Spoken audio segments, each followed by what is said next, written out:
Hey, ICLC. I got a request a little while ago to talk about following threads in a circle. So I hope this recording will be useful for you all in confronting that.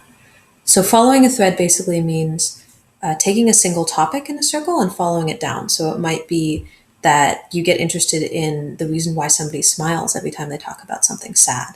And as you keep exploring that topic and whatever comes up, you kind of bring it back to what's happening? Or I'm noticing this again. What's your relationship to it? And where does it come from? And how does it feel? And just get the whole world of that. And often it goes down, like even a simple thing can go down into something that actually is fairly core to somebody's being.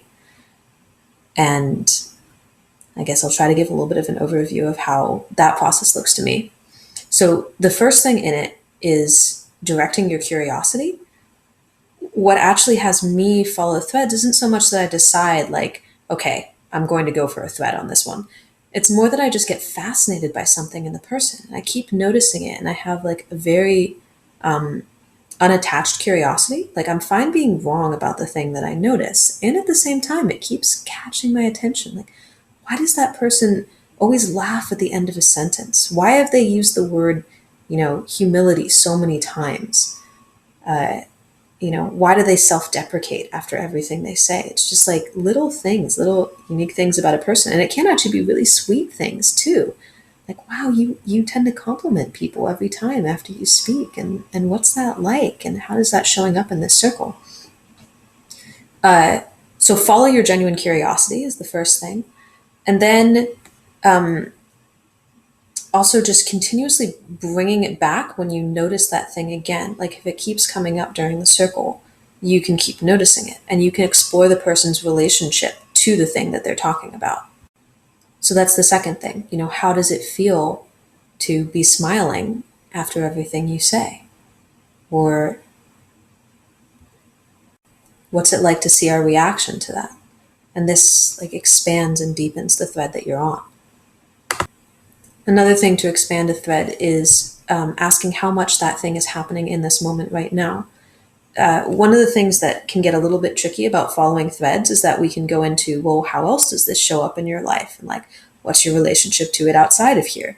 And that's a tool to use with some caution, because if you don't know that you can bring that sort of thing back to the present moment, like if you're not comfortable interrupting somebody, if they're going off on kind of a long explanation about, how they showed up last week and how they felt, and you can get pretty quickly drawn into the person's world and to actually your curiosity about what they're explaining and not realize that we've kind of gotten disconnected to what's happening right now.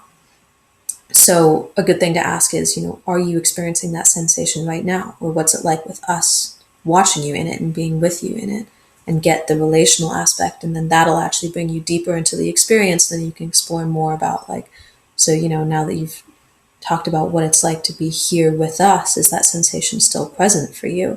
Or that experience, or what is it like to you now? Or how would you describe it? What words would you use?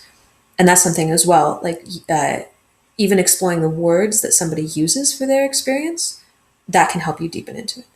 So basically, 3 tools: explore the person's relationship to their experience, see how much they're experiencing it right now, and explore what their own definition is for it and what words they would use.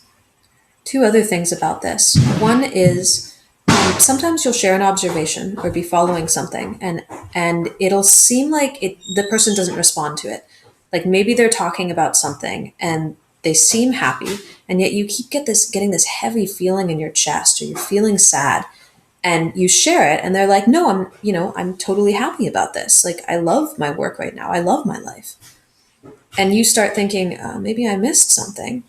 If you continue having that feeling, as long as you can share your observation with total acceptance for where the person is at and why they're there, and not being attached to being right, but just following your curiosity and your intuition, you might find that actually the thing that you are noticing is true for that person or comes back later on in the circle. And there may be reasons that in that moment they don't feel comfortable or aware of what's actually happening. Like a lot of the time, it's not safe to feel sad when we're talking about something that should make us happy. It's like, oh, I should be so grateful for this, and yet I'm not. And so we don't actually get present to the experience that's happening in reality. So trust your intuition when you're following threads, and don't be afraid to mention things more than once, or to say them in different ways, or to explore them in different ways throughout the circle. There's really no way to get it wrong as long as you're coming from a place of care and you're as willing to explore the defenses or the reasons why somebody isn't comfortable talking about something as you are to explore the thing that you're noticing. Last thing, you don't actually need to follow threads in a circle. When I first started learning circling, I was really intent on making my circles go vertical. There's this idea in T3, the circling training I took, that a circle that goes horizontal is one where you don't follow a thread. It's like you just kind of keep noticing what comes up, and we don't really stick on any particular topic, and it doesn't necessarily get a crack a lot of the time. And a vertical circle is one where you follow a thread and the person often gets some sort of big realization about themselves.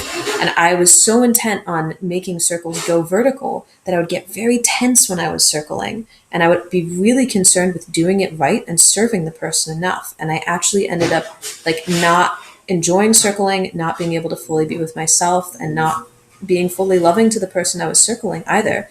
And it wasn't until that I let myself just basically be with myself and meditate on the circle and share what was coming up and be comfortable with that I ended up being able to circle again. And my circles didn't have, big cracks or big realizations for years. In fact, most of the time they still don't.